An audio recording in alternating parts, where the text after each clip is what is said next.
Hi, in this part of the video, we will talk about something really important.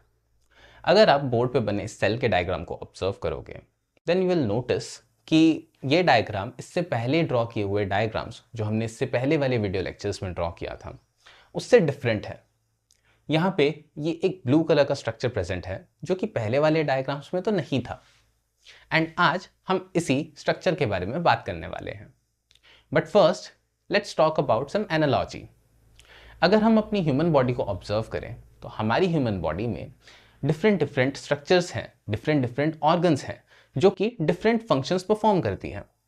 जैसे कि हमारी body में heart present है जिसका काम है ब्लड को पंप करना, या अगर हम लिवर की बात करें तो उसका काम है टॉक्सिन को डिटॉक्सिफाई करना। उसी तरीके से जब हम एक सेल को इलेक्ट्रॉन माइक्रोस्कोप के अंडर ऑब्जर्व करते हैं तो हमें कुछ माइन्यूट से स्ट्रक्चर्स दिखाई देते हैं। अब ये माइन्यूट से स्ट्रक्चर्स को हम कहते हैं ऑर्गन्स ऑफ द सेल, क्योंकि ये सारे के सारे minute structures different functions perform करते हैं एंड ओवरऑल सेल की फंक्शनैलिटी में हेल्प करते हैं। एंड इन स्ट्रक्चर्स को हम कहते हैं सेल ऑर्गेनेलीज। एंड आज जिस चीज के बारे में हम बात करने वाले हैं, it is a cell organelle known as the endoplasmic reticulum.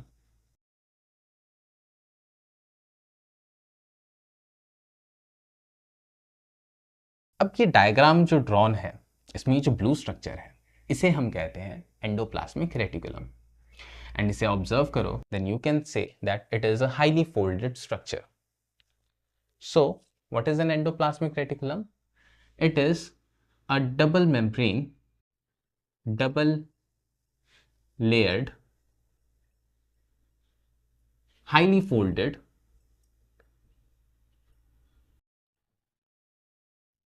structure of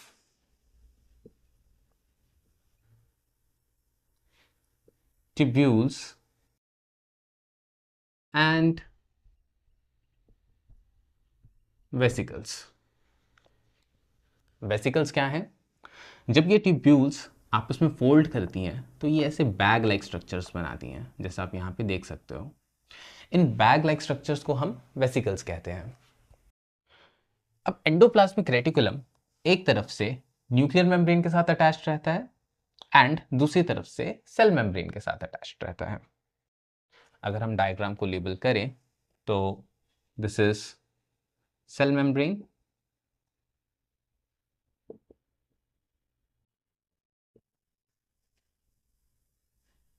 this is nucleus,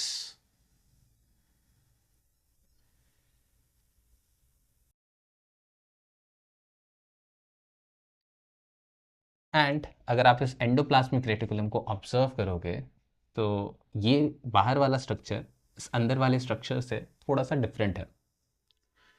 this structure is known as smooth endoplasmic reticulum. And ये जो अंदर वाला स्ट्रक्चर है जिसपे ये कुछ पार्टिकल्स से दिखाई दे रहे हैं, इस स्ट्रक्चर को हम कहते हैं रफ एंडोप्लाज्मिक रेटिकुलम।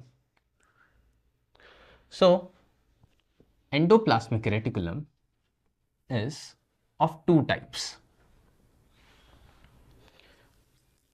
जो कि है rough endoplasmic reticulum, smooth endoplasmic reticulum. अब ये रफ एंडोप्लाज्मिक रेटिकुलम रफ क्यों है? What are these particles? Well, ये पार्टिकल अपने आप में एक डिफरेंट सेल ऑर्गेनेली है। इस ऑर्गेनेली का नाम है ribosome.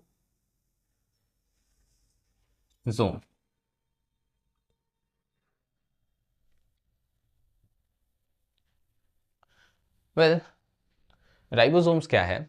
Ribosome is a single layered cell organelle. इसमें आरएनए प्रेजेंट होता है and it functions as a site for protein synthesis. And यहां से हमें पता चलता है that rough endoplasmic reticulum has a function that it helps in manufacture of proteins. And अगर हम स्मूथ एंडोप्लाज्मिक रेटिकुलम की बात करें तो it helps in manufacture of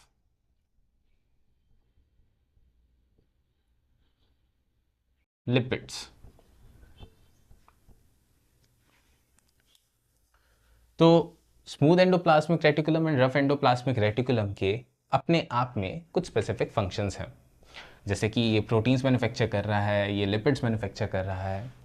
but ये जो प्रोटीन्स एंड लिपिड्स मैन्युफैक्चर होते हैं यही एंडोप्लाज्मिक रेटिकुलम के थ्रू यहाँ से सेल मेम्ब्रेन तक जाते हैं। एंड सेल मेम्ब्रेन तक जाने के बाद यही प्रोटीन्स एंड लिपिड्स यूज होते हैं सेल मेम्ब्रेन को रीजनरेट करने के लिए, रिकंस्ट्रक्ट करने के लिए।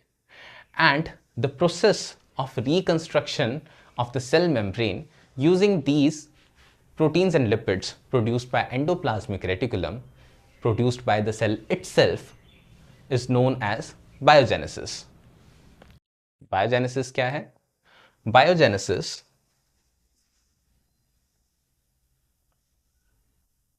is the reconstruction of cell membrane using proteins and lipids produced by the endoplasmic reticulum. ये हो गया सेकेंड फंक्शन एंडोप्लाज्मिक रेटिकुलम का। And the third function of the endoplasmic reticulum is that it provides a structural framework to the cell. Endoplasmic reticulum एक और चीज में help करता है। जो भी सेल के अंदर मूवमेंट्स हो रही है, सेल के अंदर एक सब्सटेंस जो प्रोड्यूस हो रहा है वो एक जगह से दूसरी जगह ले जाने में भी एंडोप्लाज्मिक रेटिकुलम अपना एक रोल प्ले करता है। तो हमने अभी तक क्या क्या स्टडी किया है इस लेक्चर में? We studied about endoplasmic reticulum जो कि एक डबल लेयर्ड सेल ऑर्गेनली है। इसमें ट्यूब्यूल्स एंड वेसिकल्स प्रेजेंट हैं एक हाईली फोल्डेड फॉर्मेट में। एंडोप्लाज्मिक रेटिकुलम दो टाइप्स का है, rough endoplasmic reticulum, smooth endoplasmic reticulum. Smooth endoplasmic reticulum lipids की प्रोडक्शन करता है। रफ एंडोप्लाज्मिक रेटिकुलम में राइबोसोम्स प्रेजेंट होते हैं। राइबोसोम्स क्या है? Ribosomes are the site for protein synthesis. And rough endoplasmic reticulum help करता है प्रोटीन्स की मैन्युफैक्चरिंग में। ये प्रोटीन्स एंड लिपिड्स जाकर सेल मेम्ब्रेन को रिपेयर करने में हेल्प करते हैं। एंड उस सेल मेम्ब्रेन के रिपेयर होने वाले प्रोसेस को हम कहते हैं बायोजेनेसिस। एंड थर्ड थिंग कि एंडोप्लाज्मिक रेटिकुलम एक जगह से दूसरी जगह सब्सटेंसेस को ट्रांसपोर्ट करने में भी हेल्प करता है।